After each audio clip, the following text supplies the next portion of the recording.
Buenas tardes, compañeros. El objetivo de este podcast es conocer los efectos que se generan como consecuencia de contraer obligaciones civiles. Si el sujeto deudor satisface su obligación pagando como se comprometió a hacerlo, por lógica su responsabilidad habrá terminado sin problema alguno y habrá cumplido con su obligación. Pero si no cumple con lo pactado en tiempo y forma, es decir, hay un incumplimiento, los efectos serán contrarios a derecho y lo ocasionará consecuencias legales, ya que es sabido que toda causa tiene un efecto o consecuencia.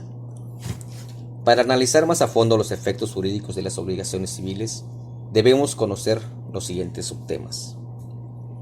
Como primer subtema, debemos de saber qué es el cumplimiento de las obligaciones, y estos se encuentran fundamentados en los artículos 2062, 2065, 2067 y 2068 del Código Civil Federal.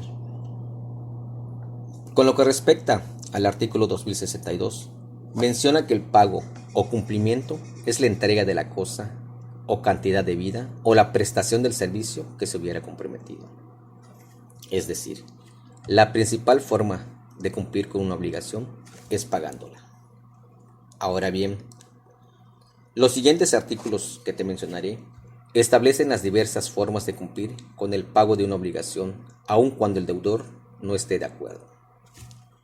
En el artículo 2065 expresa que el pago puede ser hecho por el mismo deudor, por sus representantes o cualquiera otra persona que tenga interés jurídico en el cumplimiento de la obligación. Continuando con el artículo 2066, manifiesta que el pago también puede hacerse por un tercero no interesado en el cumplimiento de la obligación, pero que obre con consentimiento expreso del deudor. Referente al artículo 2067, nombra que el pago puede hacerse igualmente por un tercero ignorándolo el deudor. Y por último, el artículo 2068 enuncia que el pago puede hacerse contra la voluntad del deudor.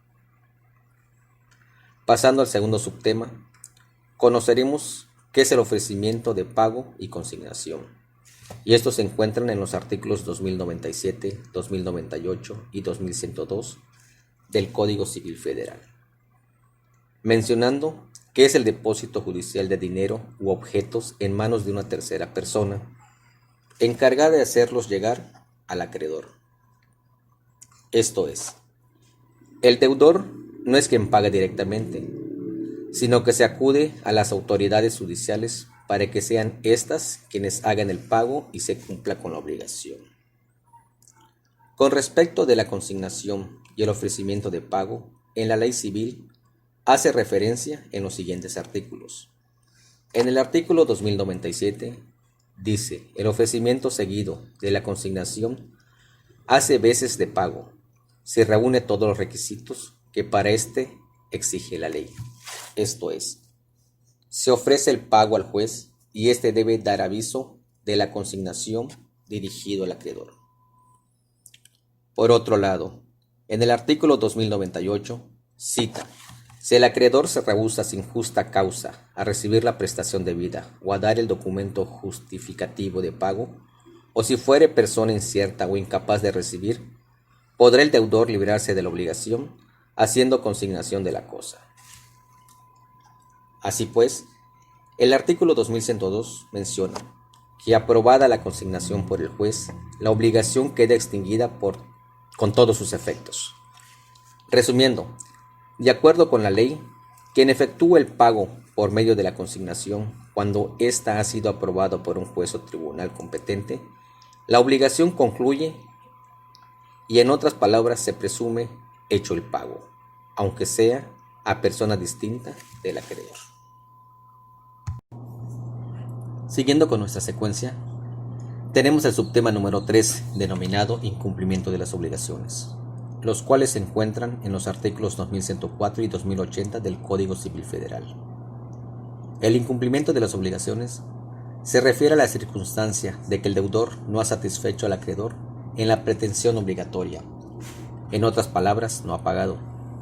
En efecto, en el artículo 2104 alude El que estuviera obligado a prestar un hecho y dejare de prestarlo o no lo prestare conforme a lo convenido, será responsable de los daños y perjuicios en los términos siguientes. 1. Si la obligación fuera a plazo, comenzará la responsabilidad desde el vencimiento de éste. 2. Si la obligación no dependiere del plazo cierto, se observará lo dispuesto en la parte final del artículo 2080. No obstante, el que contravenga una obligación de no hacer, pagará daños y perjuicios por el solo hecho de la contravención.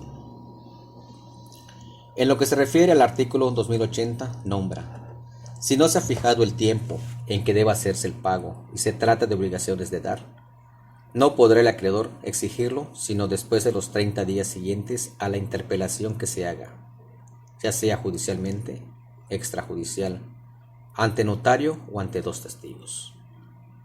Tratándose de obligaciones de hacer, el pago debe efectuarse cuando lo exige el acreedor, siempre que haya transcurrido el tiempo necesario para el cumplimiento de la obligación.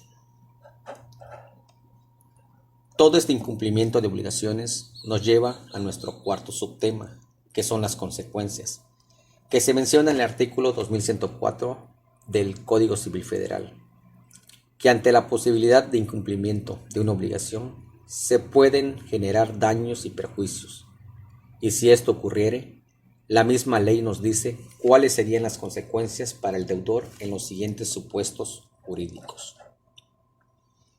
En el artículo 2107 trata de la responsabilidad, además de importar la devolución de la cosa o su precio, o la de ambos. En su caso, importará la reparación de los daños y la indemnización de los perjuicios. En cuanto al artículo 2108, se entiende por daño la pérdida o deterioro sufrido en el patrimonio por la falta de cumplimiento de una obligación. Finalmente, en el artículo 2109 se considera perjuicio la privación de cualquier ganancia lícita que debiera haberse obtenido con el cumplimiento de la obligación. De manera que si el acreedor es afectado por el incumplimiento del deudor, perdiendo parte de su patrimonio o bien en peligro de perder dinero, como consecuencia nacerá otra responsabilidad del deudor, consistente en reparar las pérdidas subsecuentes, además de cumplir con su obligación original pactada. Para terminar, tenemos el quinto subtema, que es la evicción y saneamiento, contemplados en los artículos 2119 y 2120 del Código Civil Federal. En cuanto a la evicción, es la pérdida de un derecho por sentencia firme y en virtud de derecho anterior ajeno. Para ilustrarlo te presento el siguiente ejemplo. En un caso de compraventa, te venden un bien y al cabo del tiempo, mediante resolución judicial, descubres que un tercero tiene más derecho que tú a tenerlo y tú, obviamente, a entregar el bien al legítimo propietario. Por todo lo anterior se entiende que la evicción es una figura jurídica que protege el derecho de propiedad de las personas. Por lo que se refiere al saneamiento, es un derecho que tiene la víctima que sufre evicción para que quien le transmitió el dominio de la cosa que se le ve privada le restituya la prestación que a su vez recibió y sus accesorios. Para ilustrarlo, te presento este ejemplo de saneamiento por evicción. En un caso de compraventa, te venden un bien y al cabo del tiempo, mediante resolución judicial, descubres que un tercero tiene más derecho que tú a tenerlo, porque el vendedor no tenía la capacidad legal para venderlo. El vendedor estará obligado a devolverte lo pagado, los intereses, así como costas procesales, y tú, obviamente, a entregar el bien al legítimo propietario.